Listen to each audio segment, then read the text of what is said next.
요한계시록 3장 1절부터 6절 토요일 말씀 가지고 나누도록 하겠습니다.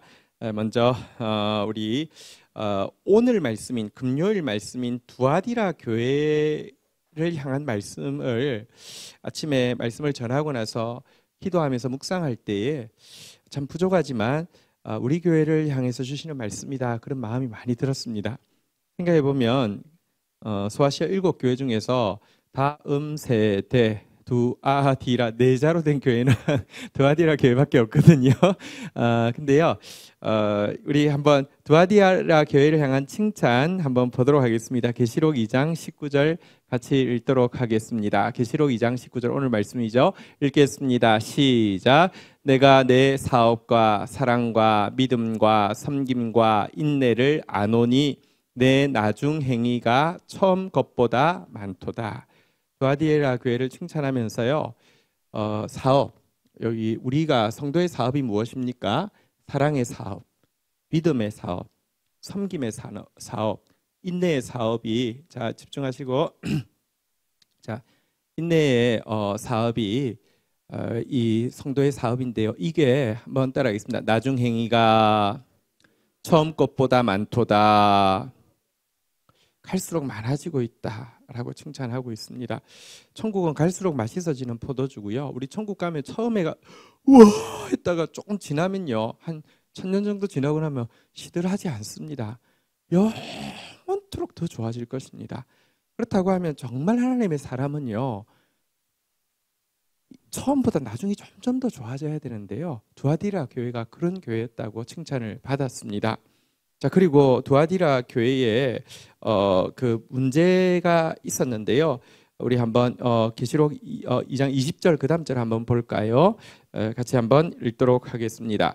읽겠습니다. 시작.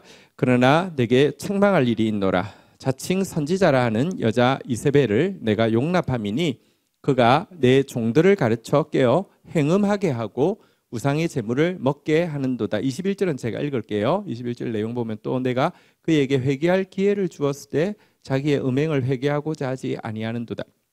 이세벨이라는 이 여자 문제인데요, 이는 다른 이단과는 좀 다름을 알 수 있습니다. 왜냐하고 하면 하나님께서 회개할 기회를 주셨다는 표현도 나오고요, 20절에 보니까 자칭 선지자라, 그러니까 자기 이제 선지자라고도 이야기하고요.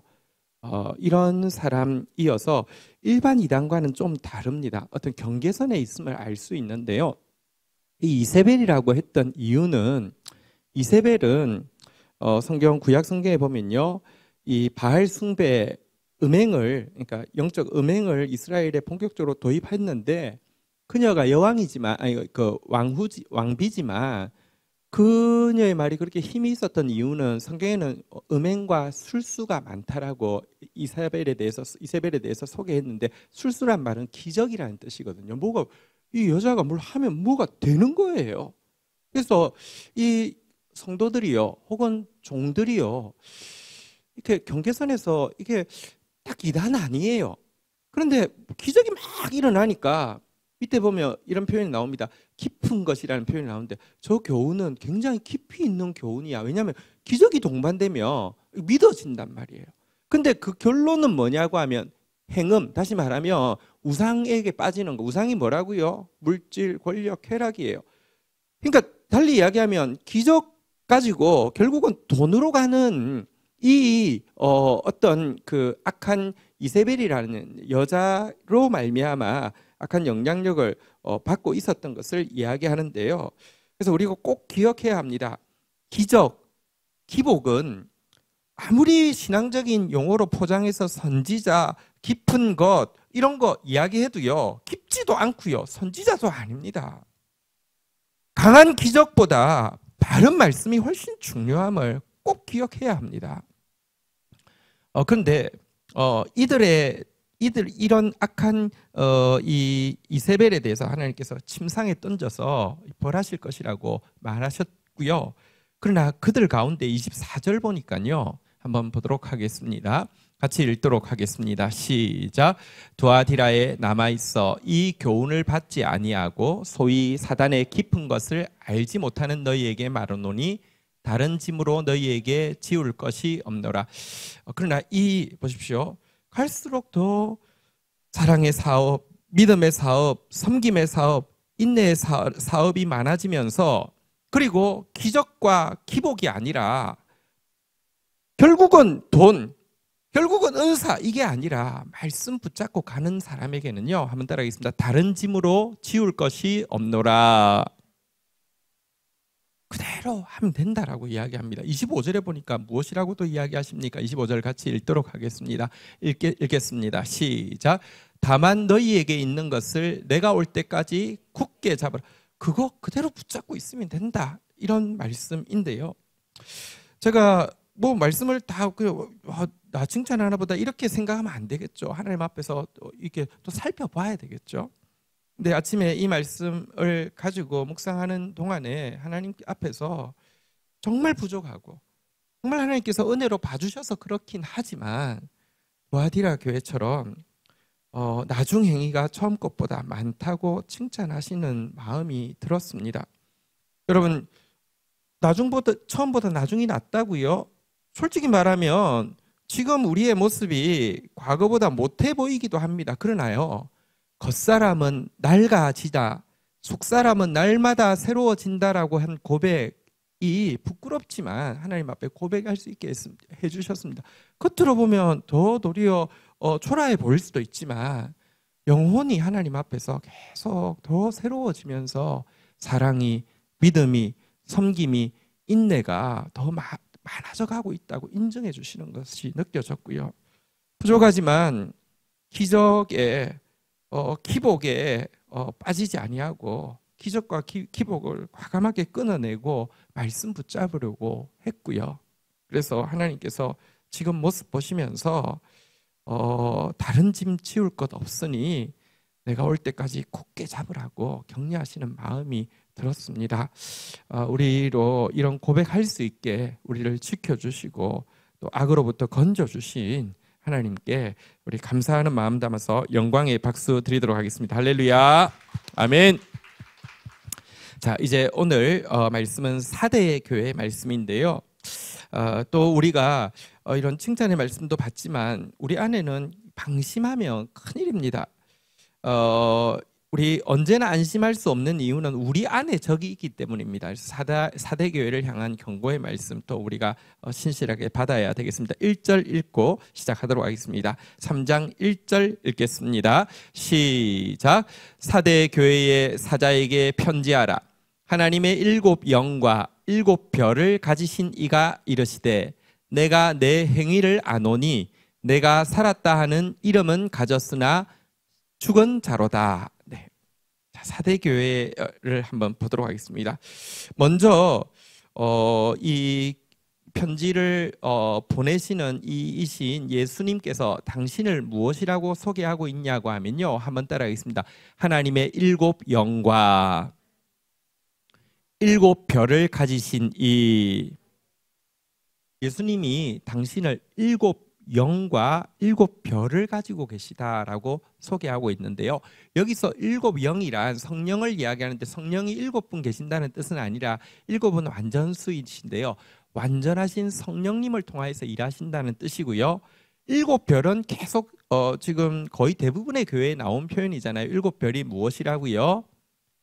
7 사자라고, 그러니까 그 교회에 하나님이 세우신 말씀의 사자를, 종을 이야기한다라고 이야기하고 있는데요.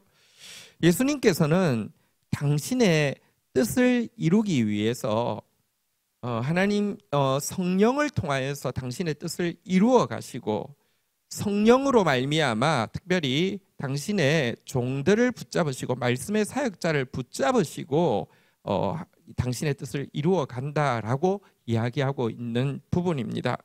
여기서 우리가 먼저 한 가지 좀 생각해야 될 것은, 성경에 보면 디모데전서 5장 17절 말씀이 있는데요.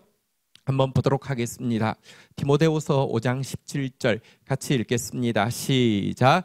잘 다스리는 장로들은 배나 존경할 자로 알되 말씀과 가르침에 수고하는 이들에게는 더욱 그리할 것이니라.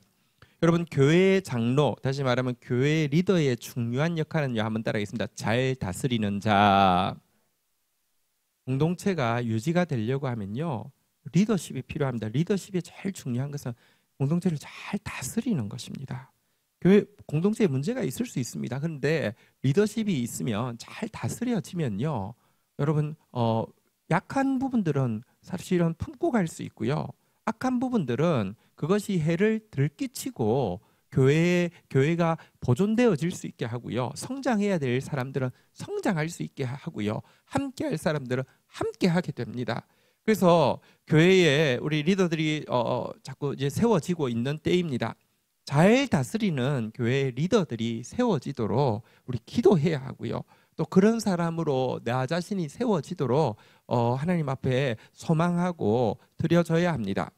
그러나 여기 잘 다스리는 자도 배나 존경해야 하지만 말씀과 가르침에 수고하는 이에게는 더욱 그리하라라고 말씀하고 있습니다. 왜냐고 하면 하나님은 7별을 통하여서, 그러나 일곱 별, 다시 말하면 당신의 말씀의 종을 통하여서 교회 가운데 당신의 뜻을 이루십니다. 물론 7별 가지고 되는 게 아닙니다. 7영, 성령이 없는 사역자는 사실은 하나님의 일에 방해이지 절대 도움될 수 없습니다. 그러나 성령을 통해서 직접 하시지 않고요. 하나님은 권위와 질서의 하나님이시기 때문에 말씀의 사역자를 통하여서 하십니다. 이 말이 그러나 제가 이런 말 가지고 여러분들에게 막 자주 이렇게 이야기하지 않잖아요. 왜냐고 하면요. 말씀의 종이라고 해서 신분, 지위가 다른 것이 아닙니다. 은사가 다른 것입니다. 제가 강대상에서 하나님의 말씀을 대언할 때는 하나님의 종으로서 대언하고 여러분들이 더욱 존경해야 되는 이유는 저를 위해서가 아니라 말씀을 귀히 여기게 하기 위해서 존경받아야 합니다. 그러나 제가 강대상에서 내려왔을 때에는요, 그냥 저는 동일한 형제입니다. 자꾸 내가 뭐 인내하는 사람들은 정말 조심해야 됩니다. 성경이 무엇이라고 이야기합니까? 내 형제들아 너희는 선생된 우리가 더 큰 심판을 받아야 할 줄 알고 선생이 많이 되지 말라 이렇게 이야기하고 있는데 어디서나 선생 노릇 하려고 하고 어디서나 에헴하면 정말 큰일 날 일입니다. 훨씬 더 심판이 클 것이고요. 하나님 갚아주실 것입니다. 그러나 여러분 어쨌든 다시 우리가 계시록 3장 1절로 돌아가서 하나님의 교회를 위하여서 하나님께서는 7영을 성령을 통하여서 일하시되 7별을 붙잡으시고 일하심을 하셔서 이게 질서이기 때문에 주의 말씀을 바르게 증거할 수 있도록 저를 위해서 기도해 주시고요. 주의 말씀이 바르게 증거되어질 때 그 말씀을 귀히 여기시고 그 말씀에 순종해 주시기를 부탁드립니다. 제가 하나님 말씀 바르게 분별하고 바르게 전하기 위해서 애쓸 때는 존중해 주시고 존경해 주시고 그래야지만 말씀의 권위가 서야지. 보십시오. 아까도 이야기했지 않습니까? 강한 기적보다 바른 말씀이 중요합니다. 그래야지만 주님은 바른 말씀 가지고 가면요 갈수록 더 좋아지게 돼 있고요. 바른 말씀 가지고 가면요 다른 짐 지울 것 없다고 내가 올 때까지 그거 붙잡으라고 주님 인정해 주실 것이기 때문입니다. 그런 우리 공동체가 되기를 주의 이름으로 축원합니다. 자, 사대교회에 이제 본격적으로 말씀하시는데요. 내가 내 행위를 아노니 내가 살았다 하는 이름은 있으나 죽은 자로다라고 말씀하고 있습니다. 너의 행위를 안다라고 이야기했는데요. 이 행위는 두아디에라 교회의 사업하고 비슷한 표현이겠죠. 행위는 또 원어에 보면 복수로 되어 있는데요.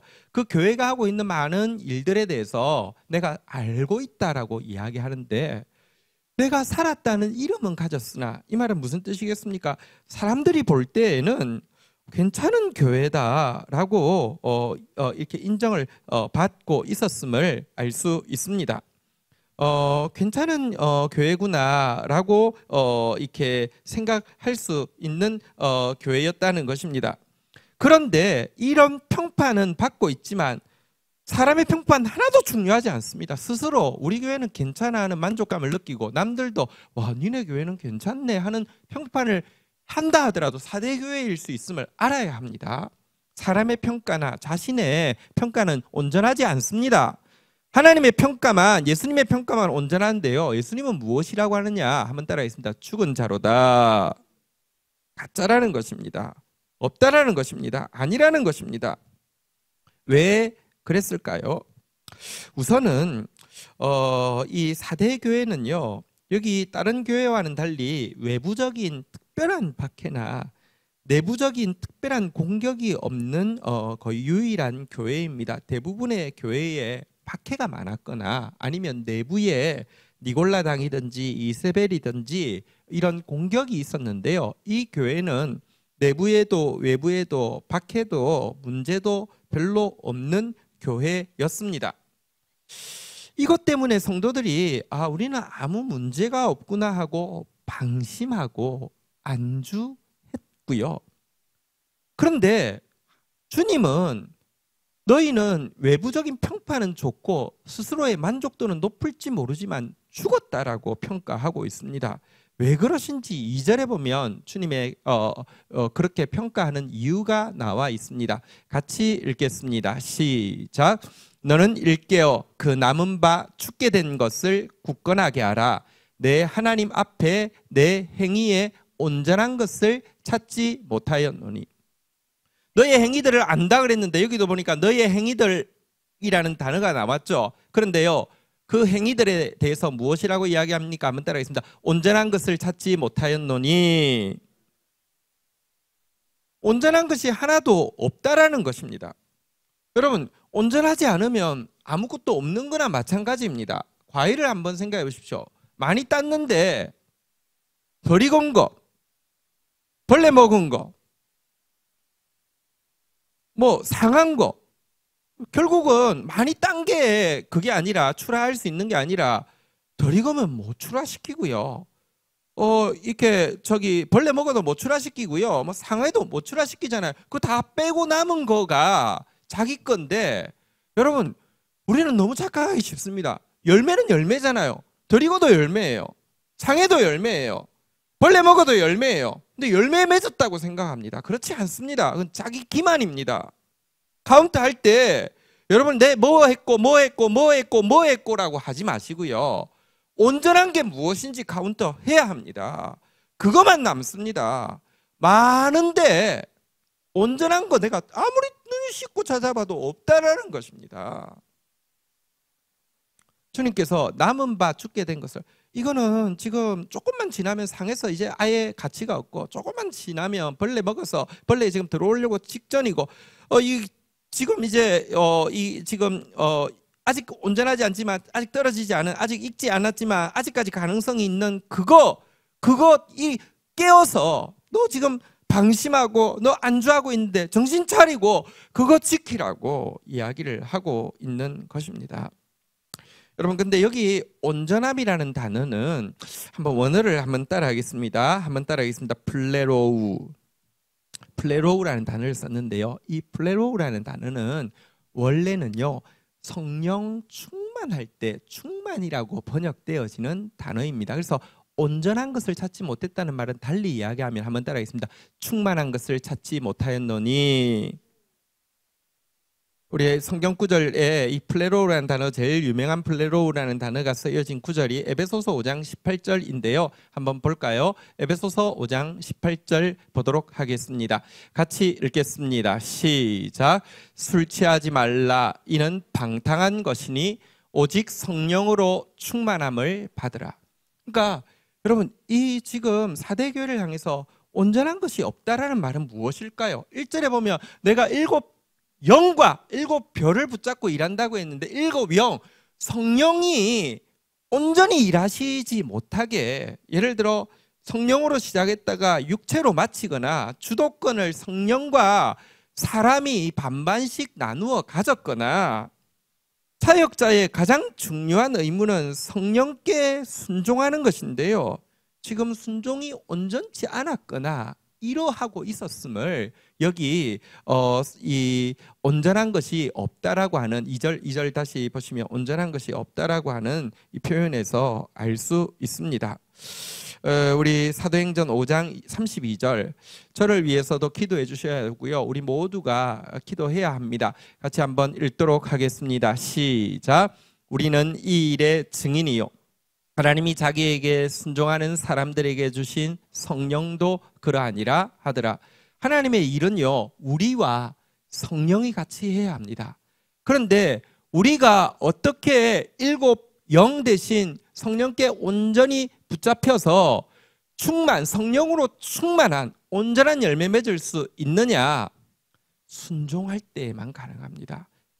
100% 성령께 순종하는 종이 되고, 우리 모두가 100% 말씀 앞에서 성령께 순종하는 공동체가 되어야지, 사대교 공동체처럼 열매는 맺었는데 온전한 것이 없는 게 아니라, 충만한 것이 없는 게 아니라 열매 맺는 것이 온전하고 충만한 것이라고 인정받게 될 것입니다. 사대교회에 특별히 이 온전한 것이 없다고 했는데, 성령 충만하면 구체적으로 무슨 열매가 맺힐까요? 로마서 5장 5절 한번 보도록 하겠습니다. 로마서 5장 5절 말씀 볼까요? 같이 한번 읽도록 하겠습니다. 시작. 소망이 우리를 부끄럽게 하지 아니함은 우리에게 주신 성령으로 말미암아 하나님의 사랑이 우리의 마음에 부은 바 됨이니. 지난주 설교 제목 기억하십니까? 한번 따라하겠습니다. 영광의 소망을 이루는 환난. 우리에게 주어진 소망은 정말 영광의 소망입니다. 세상에 비전을 가집니다. 꿈을 가집니다. 지나보면 영광스럽지 않습니다. 근데 우리에게 주어진 소망은 영광스러운 비전입니다. 근데 이것이 여러분 그냥 소망만 가진다고 되는 게 아니라, 이게 영광스러운 소망 가진데 안 이루어지면 두 배로 부끄럽죠. 부끄럽지 않을 수 있는 것은요, 우리에게 주신 성령으로 말미암아 이 비전이 이루어집니다. 그런데 성령께서 우리 안에 들어오셔서 우리를 온전히 사로잡으시면 어떤 증상이 나타나느냐 한번 따라하겠습니다. 하나님의 사랑이 우리의 마음에 부은 바 됨이니. 사실 성령 충만이란 하나님의 사랑이 충만해지는 상태입니다. 사대교회는 행위들이 많았습니다. 그렇지만 하나님의 성령이 온전히 사로잡은, 다시 말하면 성령으로 말미암아 하나님의 사랑이 부어져서 하는 일이 아니라, 내 인간적인 좋을 때는 내 인간적인 인정으로 했을 수 있고요, 나쁠 때는 형식적으로 하지 성령의 사랑 없이 하고 있었음을 알게 됩니다. 어쨌든 우리 온전한 것은 성령 충만함입니다. 우리 온전한 것 플레로우, 성령 충만, 오직 성령의 충만함 받으라고 했는데, 성령 충만하여서 주님이 찾으시는 온전한 열매 맺는 저와 여러분들 되기를 주의 이름으로 축원드립니다. 자, 이제 이 3절 한번 보도록 하겠습니다. 오늘 본문 3절로 가겠습니다. 읽겠습니다. 시작. 그러므로 내가 어떻게 받았으며 어떻게 들었는지 생각하고 지켜 회개하라. 만일 일깨어 아니면 내가 도둑과 같이 이르리니 어느 때에 내게 이르는지 내가 알지 못하리라. 자, 어떻게 받았으며 어떻게 들었는지, 다시 이 성령 충만하기 위해서는요, 다시 온전한 이 사랑에 들어가기 위해서는요, 처음에 받았고 들었고 배웠던 바른 복음으로 돌아가야 되고요, 그 복음의 거울 앞에서 회개하고 돌이켜야 한다라고 이야기하고 있는 것입니다. 성도에게 주어진 최고의 특권은 회개입니다. 세상에 회개란 없습니다. 자기를 볼 거울도 없고요. 여러분, 만약에 거울이 있으면 거울 깨지, 거울 앞에서 아파하는 사람은 없습니다.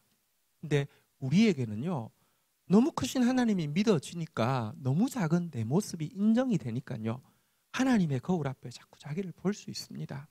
회개는 최고의 축복입니다. 우리 천국 갈 때까지 회개의 거울을 놓치지 않고요, 어떻게 받았고 어떻게 들었는지 이 말씀 앞에서 끝까지 회개하는 저와 여러분들 되기를 주의 이름으로 축복합니다. 방심하고 있는 그들에게 일깨어라고 이야기합니다. 일어나라고 이야기합니다. 각성하라고 이야기합니다. 만약에 이 방심에서, 이 안주에서 일깨지 않는다고 하면 박해자가 그들을 멸망시키는 것이 아니라 예수님께서 직접 도둑과 같이 이르러서 그들을 심판하실 것이라고 경고하셨습니다. 여러분, 이 안주와 방심에 대한 사대교회를 향한 경고, 도적과 같이 이른다는 표현은 실은 그 사대교회 당시 교회의 성도들에게는 굉장히 생생하게 와 닿았을 것입니다. 왜냐고 하면 사대라는 지역 자체는요, 동서남북 중에서 남쪽을 제외한 동서북쪽 3면이 모두 거의 수직 가까운 450m 벼랑 위에 세워진 난공불락의 도시였다고 합니다. 그러니 한번 생각해 보시면 450m 절벽 위에, 3면이 절벽 위에 도시가 세워져 있다고 하면 얼마나 안전하겠습니까? 그런데 이 성경이 쓰여질 때에 그때까지 사대교회가 단 2번 철저하게 파괴된 적이 있는데, 그때마다 그 도시를 파괴했던 것은 그들이 방심하고 있을 때 은밀하게 침투한, 도적과 같이 임한 게릴라들에 의해서 2번 사대 도시가 파괴된 적이 있는데요. 이 트라우마가 있는 그들에게 너희가 지금 일 깨지 않으면 내가 도둑과 같이 너희에게 이르러서 너희를 심판할 것이다 라고 경고하고 있습니다. 여러분, 사실 우리에게 환란이, 다시 한번 따라가겠습니다. 영광의 소망을 이루는 환란, 박해가 없는 것보다, 박해가 강한 것보다 박해가 없는 것이 사단이 우리에게 줄 수 있는 훨씬 더 강한 무기임을 알아야 합니다. 무박해가 최고의 박해임을 알아야 합니다. 환란은 사실 필요합니다. 환란이 왜 필요한지 지난주에 말씀드렸죠. 우리가요, 바른 말씀 없는 상태에서 자기 마음대로 말씀 믿는 사람을 맹신이라고 하고요, 이 맹신을 타인에게까지 강요하고 그래서 타인에게 해서는 안 되는 행동을 자행하는 것을 광신이라고 하는데요. 왜 여러분 성령 가진 사람이 맹신과 광신에 빠지는 줄 아십니까? 성경 구절은 알지만 진짜 바른 말씀을 가지지 못한 사람 정말 많습니다. 요즘 교회도 그렇습니다. 성경 구절 한 구절 뜩 읽어놓고 자기 하고 싶은 말만 떠벌리는 사람도 많습니다. 신비한 것은 그런 교회에 사람이 많이 몰립니다. 목회자도 교인도 바른 말씀 듣고 싶은 마음이 하나도 없기 때문입니다. 바른 말씀 없는 상태에서 교만은 크고 상처는 깊은 상태로 자기가 하는 말이 하나님 뜻이라고 주장하면 맹신과 광신이 되어지는데요. 이걸 치료하려고 하면 바른 말씀을 가져야 되고 자기 과신은 깨어져야 하고 자기 속에 있는 상처는 회복되어야 하는데, 바른 말씀 가지게 하는 것은 환난만한 것이 없습니다. 고난을 당하는 것이 내게 유익이라 이로 말미암아 내가 주의 법도를 배우게 되었나이다 그랬는데, 환난을 당해봐야지 말씀을 배울 수 있습니다. 환난을 겪은 사람만이 자기 과신이 깨어집니다. 여러분, 우리 속에는 자꾸 자기를 좋게 생각하는 경향이 있습니다. 언제까지요? 환난을 제대로 받기 전까지요. 한번 정신 못 차릴 정도로 환난을 제대로 받고 나면요, 살서망까지 끊어지고 나면요, 자기 신뢰하는 거 무너지게 돼 있습니다. 그게 억울한 거 아닙니다. 당연한 겁니다. 우리는 자기 신뢰가 무너져야지 되지, 자기 신뢰 끝까지 붙잡고 있을 만한 존재가 못 됩니다. 환난이 자기 과신을 깨트리고요, 또 놀라운 것은 환난이 자기 상처를 회복시킵니다. 보십시오. 여러분, 우리가 범죄하고 나면요, 범죄로 말미암은 징벌은요 사실은 상처를 주죠. 어리석음으로 말미암은 고생도 상처를 남깁니다. 그런데 환난은요 상처를 치료합니다. 여러분, 내가 잘못해서 이렇게 다쳤어요. 이건 상처잖아요. 그런데 병원 가면 낫게 해준다는 게 하나도 안 아프게 해주는 겁니까? 아니요. 병원 가면요, 이게 막 까졌는데요, 이렇게 의사 선생님이 해주는 게 아니라 그걸 헤베 파잖아요, 그죠? 막 이 뭐 소독해야 된다면서 막 파잖아요. 환난은요, 상처를, 내면에 우리 뿌리 깊이 들어와 있는 쓴뿌리 상처들이 있다, 내적인 상처들이 있다고요. 이걸 자꾸 우리는요 괜찮은 것처럼 가장하고요, 아니면 가장을 하거나 아니면 이 상처를 드러내놓고 동정을 구하지 상처 고치려고 하지 않습니다. 그런데요, 환난은 우리 상처를 고쳐줍니다. 그래서 환난이 있어야 합니다. 사도교회는 지금 제일 문제가 일 깨지 못한다는 것입니다. 방심하고 안주하다가 많이 하고 있는데 온전한 거 하나도 없고요. 환난이 없으니까 자기가 해도 된다는 거예요. 꼭 성령이 안 해도 될 것처럼 생각하는 거예요. 박해가 있습니까? 문제가 있습니까? 좋은 사람들이 모여서 좋은 일 하고 있으니 괜찮아. 괜찮기는요. 우리가 한 거에 괜찮은 거 없습니다. 주님이 하셔야 합니다. 우리에게 환난이 주어졌을 때, 그래서 환난을 당할 때 우리가 소망을 발견했을 때 즐거워하되 환난 때문에도 즐거워하라고 했잖아요. 그죠? 우리에게 이런저런 환난이 있습니다. 주님께서 주신 귀한 선물입니다.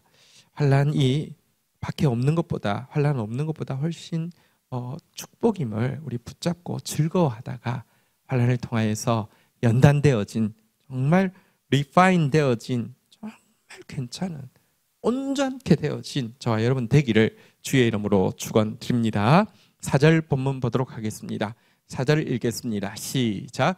그러나 사대에 그 옷을 더럽히지 아니한 자 몇 명이 내게 있어 흰 옷을 입고 나와 함께 다니리니 그들은 합당한 자인 영고라. 자, 그런데 그 교회 가운데서도 이렇게 모두 안주하고 있는 것 같고, 모두 방심하고 있는 것 같고, 모두 온전치 않은, 다시 말하면 성령과 내가 섞여 있고요. 성령으로 시작했다가 육신으로 마치는 것처럼 보이지만 성령으로 말미암은 사랑이 아니라 인간적인 사랑과 인간적인 인격으로 일하는 것처럼 보이지만 다 그런 것 아니라고 이야기합니다. 여러분, 뭐 이렇게 공부 잘하고 못하고 차이가 뭘까요? 다 공부 안 해! 이러는 사람은요, 꼭 공부 못해요. 왜냐하면 자기 눈에 공부 안 하는 사람만 보이니까요. 근데요, 또 공부 잘하는 사람은요, 야, 전부 죽으라고 해! 이러는 사람이 공부 잘해. 왜냐하면 자기 눈에는 그런 사람만 보이니까요. 다 그렇게 살아! 영적으로도요, 그런 사람이 있어요. 그런 사람이 안주하고 방심하는 것입니다. 다 그렇지 않습니다. 그 옷을 더럽히지 않은 자 명명이 있습니다. 흰 옷을 입고 주와 함께 동행하는 사람이 있습니다. 하나님 앞에서 한번 따라하겠습니다. 합당한 자인 영고라. 다른 표현으로 하면 온전한 자다, 충만한 자라고 주님이 인정해 주시는 몇 명이 있습니다. 여러분, 하나님께서 심판하시는 이유는 악인이 많아서가 아니라 의인이 없어서입니다. 주님은요, 거룩한 겨자씨는 한 톨도 놓치지 않습니다. 그리고 바로 그 소자로 인하여서 교회를 향한 당신의 사랑을 포기하지 않습니다. 주님의 면류관의 보석과 같이 하나도 남김없이 예수께서 오실 때 그 귀중한 보배 하나라도 남김없이 다 찾으시네. 샛별 같은 그 보배, 여기서의 샛별 같은 그 보배는 우리를 이야기하는 것이죠.